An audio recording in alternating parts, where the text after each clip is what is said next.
Assalamualaikum warahmatullahi wabarakatuh. Perkenalkan, saya Diva Aulia dengan NIM 24293036.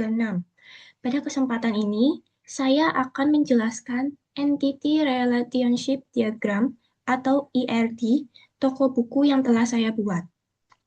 ERD ini digunakan untuk menggambarkan struktur database pada sistem toko buku, mulai dari data pelanggan, akun, transaksi, kasir, buku, pengarang, hingga penerbit.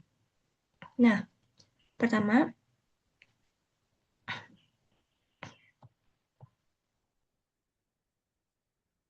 di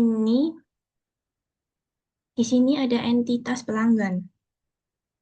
Jadi, entitas pelanggan itu memiliki beberapa atribut, yaitu ID pelanggan, nama pelanggan, nomor HP, dan alamat.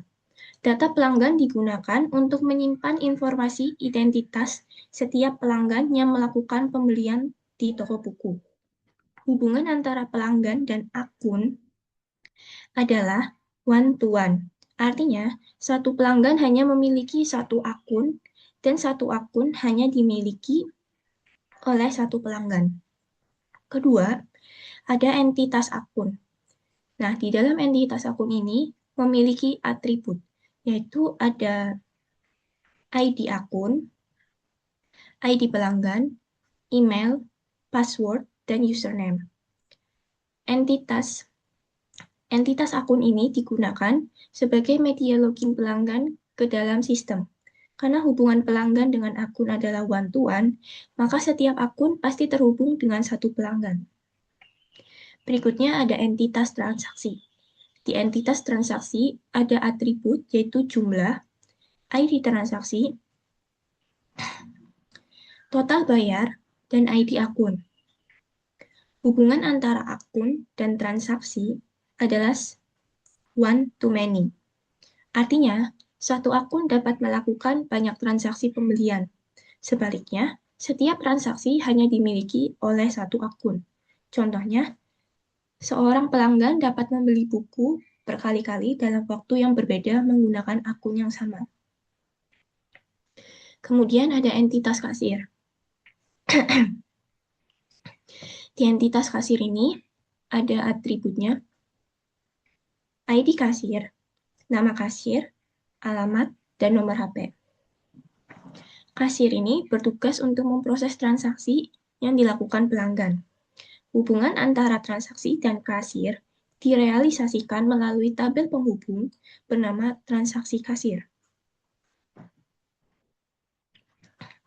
Tabel ini memiliki ID transaksi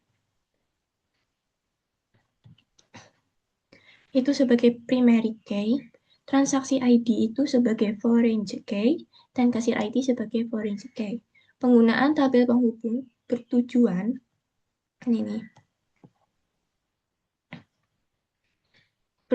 untuk menghubungkan data transaksi dengan data kasir yang menangani transaksi tersebut.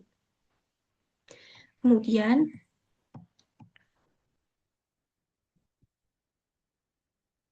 ada entitas buku. Nah, entitas buku itu memiliki atribut ID buku sebagai primary key dan penerbit.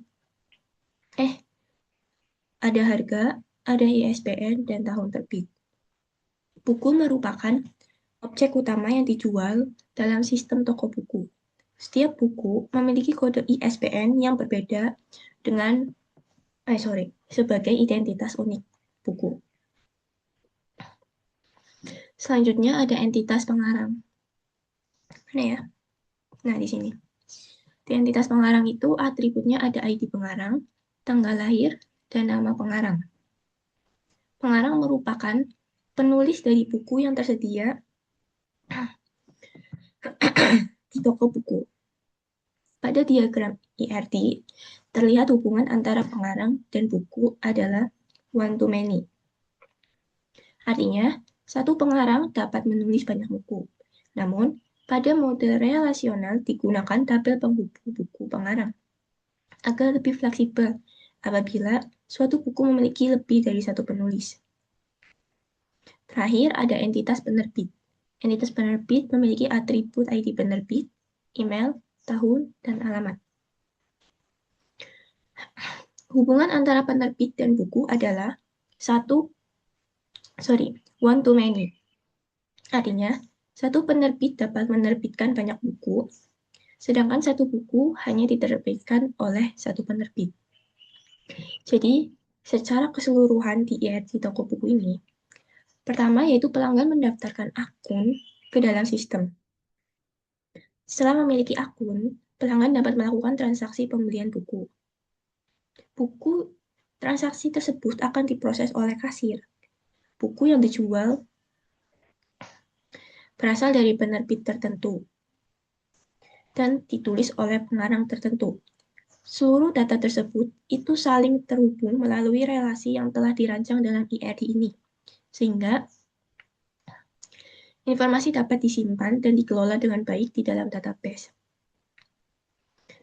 Jadi, berdasarkan IRD yang telah dibuat, sistem toko buku ini memiliki beberapa entitas, yaitu seperti yang di awal saya bilang, ada pelanggan, akun, transaksi, kasir, pengarang, buku, dan penerbit yang terhubung melalui relasi one-to-one dan one-to-many. Dengan adanya IRD ini, proses perancangan database menjadi lebih terstruktur sehingga memudahkan pengembangan sistem toko buku secara keseluruhan. Sekian penjelasan saya mengenai IRD toko buku yang telah saya buat. Kurang lebihnya saya minta maaf dan terima kasih. Wassalamualaikum warahmatullahi wabarakatuh.